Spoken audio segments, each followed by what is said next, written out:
This is the typical Steamdeck user, and this is what they think of the ASUS ROG Ally. They glide a little bit too much, the UI differences. Although lighter, it feels just a little bit less sturdy, like I might drop it a little bit more. I don't like it, but I also love it. Hi, I'm Arief.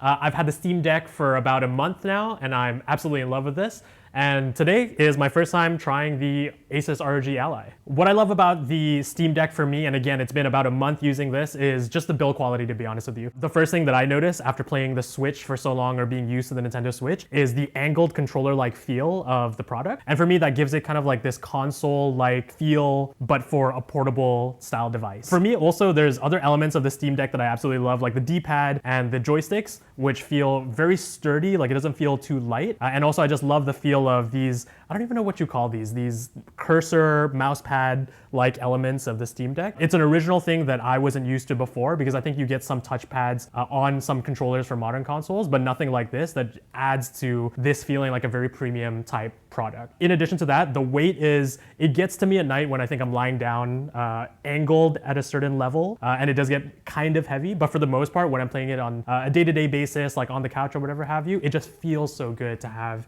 in your hand. Now, when comparing the Steamdeck to the Ally, the first thing that I noticed when using the Ally for the first time was the difference in the joysticks. To me, the Steamdeck felt a lot more robust, it felt a lot more sturdy, and it felt more like a console controller, like a PS5 or an Xbox. But these ones feel a little bit light, and they glide a little bit too much, and they're a little bit too light for my preference. And then the other thing, and I think somebody called this out, and I can never not hear it, but when testing this, the first thing I did was test these little, the sound of the buttons, and it's just a little bit too clicky for my preference. Like, it makes a little bit too much noise. When you're probably in the game and you're probably experiencing it, you probably won't hear it, you won't be cognizant of it. But if I was sitting next to somebody with the Ally and all I would hear is this, I think it would bother me a little bit. The other thing that I think is pretty noticeable is that it's a lot flatter of a product, similar to the Switch, where the Steamdeck has a little bit of a bulk and a controller feel to the overall hand grip, if you will. But this one feels a bit more flat with a little bit of a bump. And to me, that also makes it feel, although lighter, it feels just a little bit less sturdy, like I might drop it a little bit more. The other thing is that it is missing one of the back buttons. And as somebody who fidgets a lot, I love that component on the Steamdeck, which is such a funny reason to love the Steamdeck, because those buttons are, at the end of the day, not useful for me as a gamer. But just having one, I feel like it's missing that bottom one to click on whilst you're messing around or not doing anything in the game. Other than that, I do like the way that the Ally looks, and I don't know how much it weighs, and I'd love to see the stats on the weight difference between the OG Steamdeck versus the Ally. This just reminds me a lot more of the Switch, so for me as somebody who likes the Switch a lot, this feels comfortable enough that's similar to the Switch, but it's definitely a noticeable change. So display on the Steamdeck. For me, the Steamdeck does the job that I needed to do, because the way that I use the Steamdeck is to play a fraction of AAA games, but for the most part, it's my indie machine. So as you can see, I've been playing a little bit of Mega Man Battle Network, and it's been treating me well, but at the end of the day, the display is not something that I feel needs to be super ultra high fidelity, and it's not something that I look for. When it comes to the performance of this thing, the way that I use my Steamdeck is, like I said, to play a little bit of AAA games and a little bit of independent games, and I know that there is a trade-off with performance overall. So for example, when I was playing Baldur's Gate 3 earlier on the Steamdeck, you could tell that it was hitching in some moments, there was a little bit of frame rate issues in some moments, probably because I was in a very congested area in the world. But that stuff is so secondary to me, because all I need for this to do is to be by my side as I game in bed when I'm not near the computer. So from a performance perspective, I can see the limitations overall with the Steamdeck for games like Baldur's Gate 3. But when you're talking about indie machine, play your bread and butter games like Mega Man or Ace Attorney, or the hundreds of Southeast Asian games that I love playing on the independent side, it does the job for me. Display on the Ally. So this one is a really interesting one to me, because right off the bat, and I know this is kind of an unfair comparison, but it's the UI differences and the OS differences from the Steamdeck to the Ally. But for me, there's a lot more pop and there's a lot more color in this current model, or in this current UI system that we're using right now. And some of the games that I tried on this one is that the colors definitely pop a lot. For example, we were playing Spider-Man earlier, and you could see so much of the colors come from Miles' powers, the streets of New York, and it really comes to life in the screen of the Ally. But look, at the end of the day, like I said, that stuff is relatively secondary to me because all I want to play is Stardew Valley, one of the best games ever created. And do I need crazy fidelity? Do I need crazy performance? Do I need colors to pop? Not necessarily. I just want to experience the beauty that is Stardew Valley. I guess when it comes to the actual performance overall, I'm actually really impressed with how games like Spider-Man held up on the Ally. So for example, I was so expecting moments to dip in frame rate or for the resolution to artifact here and there, but none of that happened with the experience with Miles Morales when swinging around the world earlier. And to me, that was just incredibly impressive. It seems like both these devices can do a little bit of definitely the AAA side of things as well as handle the indie side of things. But as a person who champions and plays a lot more independent games, they both do enough for me to be very impressed for a handheld device. So this is how I use the Steam Deck and my general feelings towards it. So the caveats here being that my Steam Deck was purchased for the sole purpose of playing stuff on the couch or playing games in bed so that I don't have to sit at the desk to play my console games or my PC games. From the physical standpoint, what I love most about the Steam Deck, again, I brought this up earlier, is just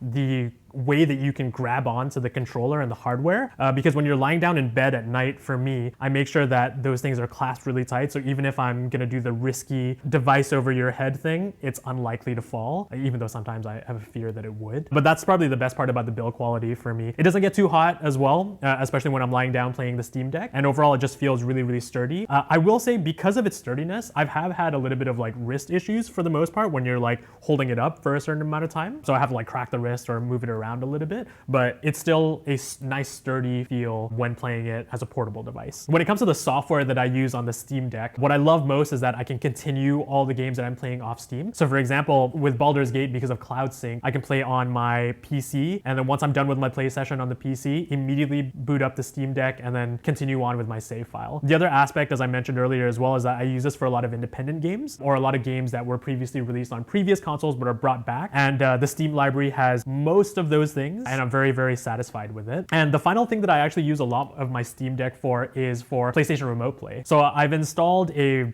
version of PlayStation Remote Play that I'm able to bring and play on the Steam Deck so that once I'm done with the PS5, I can also continue my playthrough here. It's not the most functioning thing because it's not technically an official product, but it's one way that I can go ahead and continue my game time sessions. I guess when it comes to the limitations of the Steam Deck is that it doesn't have things like Xbox Game Pass or Epic Game Store, which as somebody who collects numerous titles on Epic Game Store, I can't play any of those on the Steam Deck, or at least not easily. And as somebody who loves Xbox Game Pass because it has numerous independent games, and like I said, a lot of Southeast Asian games that I really want to play on a day-to-day basis, it's so impossible to put it on the Steam Deck, which is just a trade-off that I have to live with, and it's a pretty frustrating trade-off. And the last thing is Honkai Star Rail, Genshin Impact. I have a love-hate relationship with that series, but if only I could play it on the Steam Deck, it would make it the ultimate handheld console. Now, how would I use the ROG Ally if I had one? I think I'd use it in a pretty similar way. It would be an extension to my console setup, whether it be at the desk or the TV. So I would envision it being used in the same way as the Steam Deck. Right off the bat, like I said, it does feel so much more like a Switch. So I don't know how it'll hold up in my, I guess like infamous at this point, angled console over the head bed angle. You know, if it doesn't slip, that's all good and well. But to me, there's less of that grip. So I'm just afraid of using it that way. But for the most part, the way that I'm probably going to use it is so marginally, like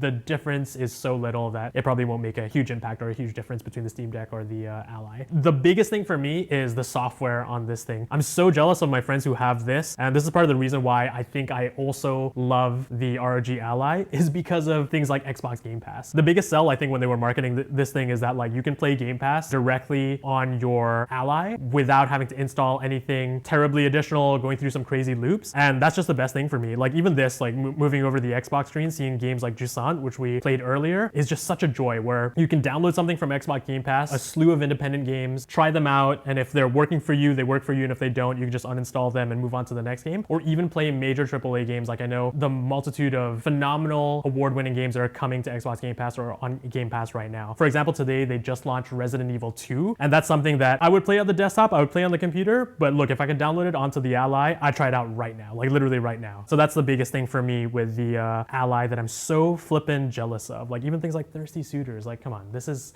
immediate download and play is something that I'm just in deep admiration for this product. I think at the end of the day, like I said, I'll probably use both these devices in a very, very similar way. And a bunch of the differences that I brought up here are mostly very, very small things, but there's one key difference. But before I get to that key difference, I think at the end of the day, for me, the Steam Deck is such a solid component. It's such a solid build. It's one of those devices that I'm so happy I bought because it feels like a console that's being ported into a portable device. The software limitations give me the biggest headache with the Steam Deck, where it's only Steam for the most part, and it's very hard to download other software that I would love to play portably on this device that I can't natively. Which brings me to the Ally. In my short time with the ROG Ally, it's just introduced me to the beauty of Xbox Game Pass. No, but for the most part, like the ability for the Ally to use Xbox Game Pass and to give a variety of games just at your fingertips without purchasing it is the biggest sell. Like I said, although I have some hesitations with the build quality of the Ally, like the clanky buttons, the loose joystick, at the end of the day, I think when you're playing the Ally, those stuff will matter significantly less when you're in gameplay sessions. And it feels a lot more like the Switch to me, which I find conflicting because on one part I love it, on one part I don't like it as much. But at the end of the day, like this is also just a phenomenal console. The fact that it can play not only Xbox Game Pass, but you can boot up a bunch of other platforms on Windows itself is such an interesting sell and the major trade-off to me. And it makes me want to spend a lot more time with the Ally if given the chance. And I'll probably enjoy the diversity of the stuff that come from the Ally a lot more than the Steam Deck at the end of the day. So final wrap-up thoughts on the Steam Deck versus the Ally. Look, for me, at the end of the day, I think this is a funny comparison video because I want to spend more time with both of these things, even though I'm a proud owner of the Steam Deck, but they just offer different things for me. Where again, for me, as somebody who would recommend one of these devices to friends is like,